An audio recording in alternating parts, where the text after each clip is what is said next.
Assalamualaikum warahmatullahi wabarakatuh. Salam sejahtera buat kita semua. Kembali lagi kita di pelajaran kelas 8. Untuk kali ini kita akan membahas yang C, peraturan perundang-undangan dalam sistem hukum nasional. Di minggu yang lalu sudah dijelaskan peraturan atau perundang-undangan yang berlaku di Indonesia. Yang pertama yaitu Undang-Undang Dasar Negara Republik Indonesia tahun 1945, yang kedua ketetapan MPR, yang ketiga undang-undang, yang keempat peraturan pemerintah, yang kelima keputusan presiden, dan yang keenam adalah peraturan daerah. Kali ini sedikit menyinggung tentang tata tertib sekolah. Pertanyaannya adalah, apakah sekolah kalian telah memiliki tata tertib sekolah? Pasti jawabannya ya. Setiap sekolah pasti mempunyai tata tertibnya masing-masing. Kehidupan sekolah kalian dapat diibaratkan sama dengan kehidupan suatu negara. Keduanya memiliki peraturan. Kehidupan di sekolah diatur melalui tata tertib sekolah. Kehidupan dalam suatu negara diatur dalam konstitusi atau undang-undang dasar. Nah, bedanya kalau di sekolah itu adalah hanya untuk melibatkan masyarakat yang ada di sekolah saja dengan aturan atau tata tertib yang berlaku dalam sekolah tersebut. Sedangkan di kehidupan di suatu negara bersifatnya adalah umum. Setiap orang akan patuh terhadap kepada konstitusi atau undang-undang dasar yang berlaku di Indonesia. Setiap bangsa yang merdeka akan membentuk suatu pola kehidupan yang berkelompok yang dinamakan negara. Naskah aturan hukum yang tertinggi dalam kehidupan negara Republik Indonesia dinamakan Undang-Undang Dasar Negara Republik Indonesia tahun 1945 dan peraturan perundang-undangan lainnya. Nah, tadi sudah disinggung bahwasanya Undang-Undang Dasar Negara Republik Indonesia adalah hukum yang tertinggi di Indonesia. Lalu, sebagai warga negara Indonesia, kita patuh pada ketentuan yang terdapat dalam Undang-Undang Dasar Negara Republik Indonesia tahun 1945. Nah, sebagai warga negara Indonesia, kita harus patuh kepada yang namanya Undang-Undang Dasar Negara Republik Indonesia tahun 1945. Sebagaimana yang tadi disebutkan, undang-undang tersebut adalah hukum tertinggi yang ada di Indonesia. Selanjutnya, apa manfaat Undang-Undang Dasar Negara Republik Indonesia tahun 1945 bagi warga negara serta bangsa dan negara? Manfaat yang pertama adalah mengatur norma-norma di Republik Indonesia. Yang kedua, mengatur proses pemerintahan hukum di negara Indonesia. Yang ketiga, menciptakan warga negara yang mampu membangun negara Indonesia sehingga menjadi negara yang kuat dan hebat. Yang keempat adalah menjadi penuntun dan pedoman dalam kehidupan berbangsa dan bernegara, serta menjadikan Indonesia menjadi negara yang memiliki hukum yang kuat. Dan yang kelima, menjadi suatu landasan untuk mengatur keseluruhan warga negara Indonesia. Manfaat yang keenam, mampu mengarahkan warga negara Indonesia kepada kehidupan yang tertib dan damai agar tercipta kehidupan yang sejahtera.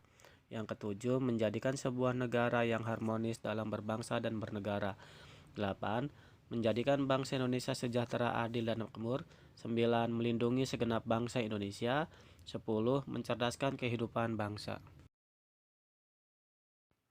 Manfaat yang ke-11, setiap warga negara memiliki kedudukan yang sama dalam hukum. 12. Terjamin hak asasi sebagai warga negara. 13. Setiap warga negara memiliki hak dan kewajiban sebagai warga negara Indonesia. 14. Setiap warga negara mendapatkan perlindungan dan keamanan dari negara. 15. Negara Indonesia bisa melaksanakan penegakan kedaulatan negara dan pembagian kekuasaan negara. 16. Negara dapat membagi wilayah negara dan pembagian daerah kependudukan serta keuangan negara ke Republik Indonesia. Manfaat yang ke-17, terciptanya kehidupan yang harmonis tanpa ada perselisihan. 18. menjadi acuan dalam pembuatan peraturan-peraturan yang ada di bawah Undang-Undang Dasar Negara Republik Indonesia tahun 1945, 20, akan menimbulkan rasa nasionalisme dan patriotisme yang tinggi sebagai warga negara. 21, sebagai warga negara kita akan memiliki kesadaran dan kemampuan dalam membela negara ini. 22, menjelaskan bahwa negara Indonesia adalah negara yang merdeka dan tidak akan bisa dijajah oleh bangsa lain. Dan yang 23, menjadi alat pemersatu bangsa. Selanjutnya, apa akibat bagi warga negara serta bangsa dan negara apabila Indonesia tidak memiliki undang-undang dasar? Akibat yang pertama, warga negara Indonesia tidak akan mempunyai aturan dalam hidup. 2, negara Indonesia akan sangat mudah dijajah oleh bangsa lain.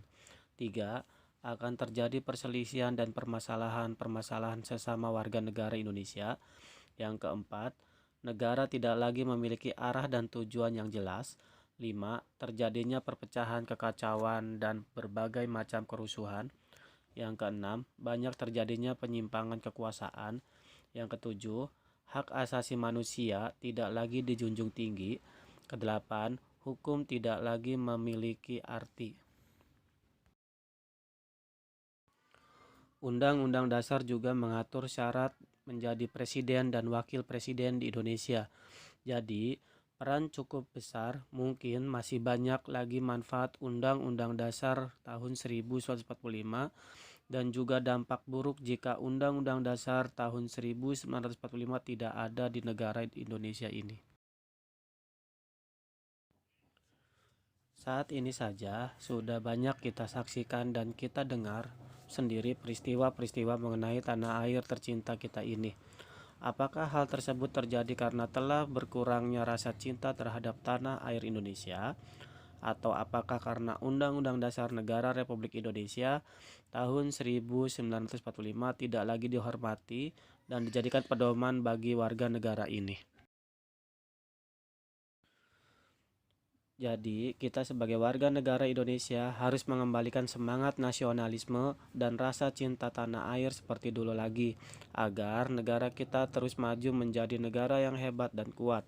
Hal ini merupakan tanggung jawab kita bersama sebagai warga negara Republik Indonesia, bukan semata-mata tanggung jawab para pemimpin, tetapi tanggung jawab kita bersama.